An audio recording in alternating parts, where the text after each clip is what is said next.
Syria का बारूद अभी ठंडा नहीं पड़ा है। एक दशक से ज्यादा समय से दहक रही इस जमीन पर पहले असद शासन के खिलाफ संघर्ष की कहानी को इतिहास बनाया गया और अब कुर्द क्षेत्र के संघर्ष ने सीरिया को बारूदी ज्वालामुखी बना दिया। लेकिन ये संघर्ष गुटों का नहीं है, बल्कि इस संघर्ष में आमने सामने है रूस और अमेरिका। इसमें अमेरिका प्रत्यक्ष रूप से मौजूद है, लेकिन रूस का फेस ईरान बनकर उभरा है। क्या है सीरिया का बारूदी समीकरण, देखिए इस रिपोर्ट में।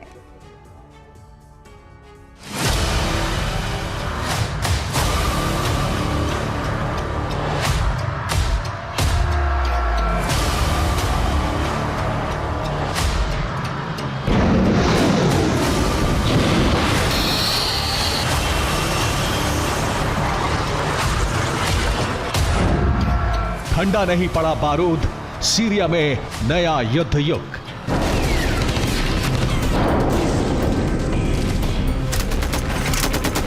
सीरियन नेशनल आर्मी यानी असद की वो सेना जो अब तक विद्रोहियों के खिलाफ जंग लड़ती आई है, एचटीएस के तख्ता पलट करने के बाद वही सेना अब विद्रोही की भूमिका में आ चुकी है और इस भूमिका का फायदा उठाने के लिए तैयार है ईरान।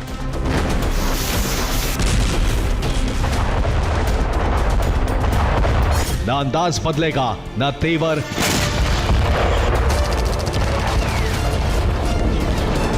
ईरान की मदद जारी है, जिसका मकसद है हिजबुल्लाह के ठिकाने तक कॉरिडोर बरकरार रखना।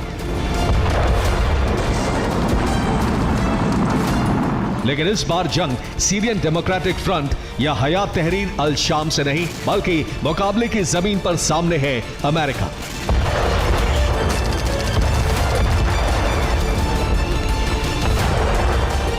लेकिन क्या अमेरिका के सामने वाकई ईरान के प्रॉक्सी हैं? क्या वाकई सीरिया की जंग में ईरान ही अहम भूमिका निभा रहा है या फिर ईरान सिर्फ चेहरा है?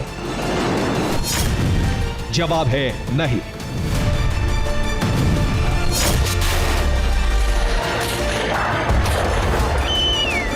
बल्कि सीरिया की जमीन को फिर से सुलगाने वाला मुख्य किरदार है रूस।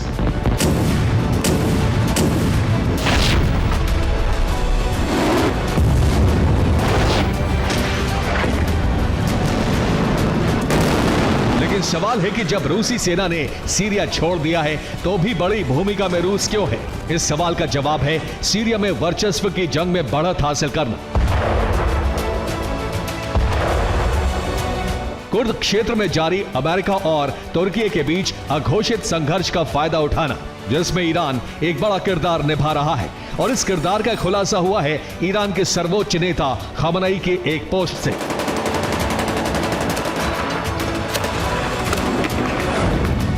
जिसमें उन्होंने लिखा है कि अमेरिका लगातार सीरिया में ठिकाने बना रहा है, लेकिन सीरियाई युवा इन ठिकानों को रौंद डालेंगे। इस पोस्ट के मायने यह है कि ईरान सीरिया में उन्हें मदद पहुंचा रहा है जो अमेरिका के खिलाफ विद्रोही की भूमिका में है, और यह भूमिका है कुर्द क्षेत्र में सक्रिय ईरानी प्रॉक्सी। हालांकि इन्हें अब तक अमेरिका से ही मदद मिली है, लेकिन इशारा मिल चुका है कि अब यही लड़ाके ईरान की मदद से अमेरिका के खिलाफ लड़ेंगे, और इसके कई कारण भी हैं।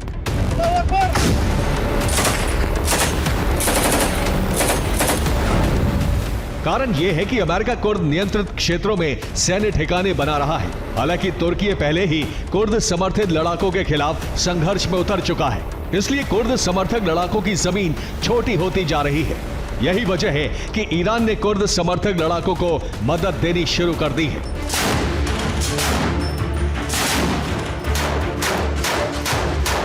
ईरान की इस मदद के पीछे कई मकसद हैं। ये मकसद है लेबनान तक अपना कॉरिडोर बनाए रखना, तो वहीं मिडिल ईस्ट में अमेरिका के प्रसार को रोकना। इसके अलावा अमेरिका के खिलाफ अपने प्रॉक्सी को ईरान जिंदा करना चाहता है, जिसमें रूस मददगार है, क्योंकि रूस भले ही सीरिया से निकल चुका है, लेकिन रूसी फोर्स की मौजूदगी मिडिल ईस्ट में बरकरार है, और ये मौजूदगी पहले से ज्यादा घातक है।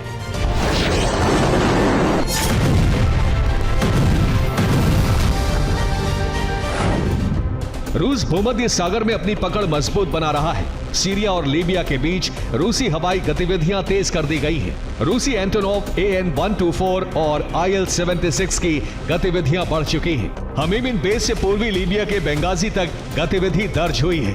दावे के तहत रूस की उड़ान अल खादिम एयरबेस पर प्रतिदिन दर्ज है।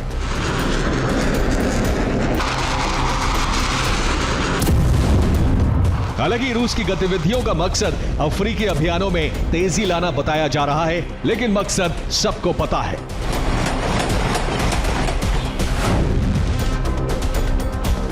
इस मकसद का प्रमाण यह भी है कि सीरिया के पूर्व राष्ट्रपति बशर अल असद को पुतिन ने ही शरण दी है। लेकिन अब खबर यह भी है कि रूस में असद को जहर दिया गया है और वो जिंदगी और मौत के बीच संघर्ष कर रहे हैं।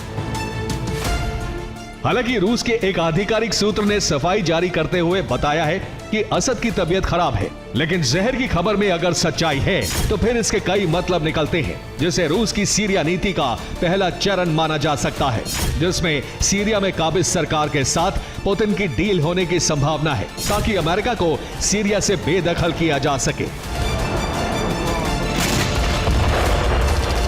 Bureau report, TV9, Bharatvarsh.